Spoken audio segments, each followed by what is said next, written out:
Right now, we're only treating COVID-19 patients.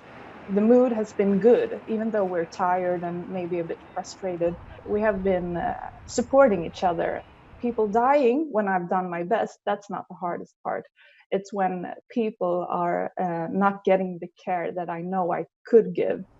Of course, it's very hard to predict what the outcome may be, but I think we're still in the middle of this and you can't yet decide what's right or wrong. I think maybe in a couple of years' time, we'll see what was the best strategy.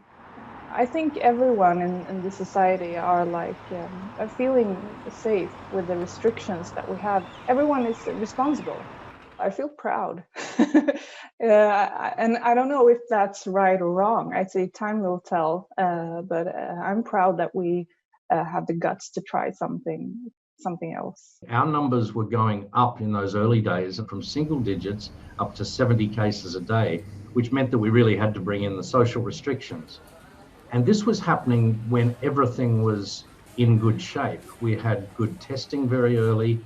We isolated all our cases. We had good contact tracing systems, and still we couldn't control it. And that's my biggest lesson, is this is incredibly slippery and it's very easy for it to get away from you. The dormitories are clearly a different situation and a different outbreak altogether. There's been a large number, obviously, get infected, and that's reflected in our numbers, which are over 30,000 now. Total, I think, of around 500 in the rest of the community. So it's a very, very asymmetric epidemiology gone on. Singapore is lifting its restrictions very slowly because it does take a while for that change to be recognized in the community. In the US, we don't have a federally mandated, coordinated strategy. So the states are left to come up with their own plan, both in terms of testing and in terms of reopening. President Trump put out a plan for reopening that had a gatekeeping mechanism. You can't reopen unless you've had cases going down consistently over a 2-week period, which I thought was a reasonable gate. And yet, because we don't have adequate testing and because there's no way to control what a governor decides, that hasn't been adhered to. So I think it's really unfortunate that it's been politicized, because this virus knows no political boundaries, right? It's going to affect everybody equally.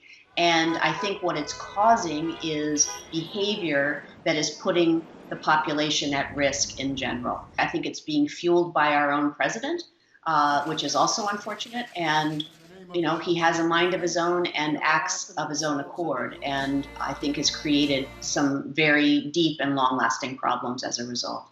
We are happy of what we are doing so far, but we are still very cautious. We act decisively at a very early stage. First of all, as we imposed the border control. The SARS outbreaks 2003 hit Taiwan hard. And we learned the lesson. From that time, we know we never can expect timely and correct information related to newly emergent diseases from China.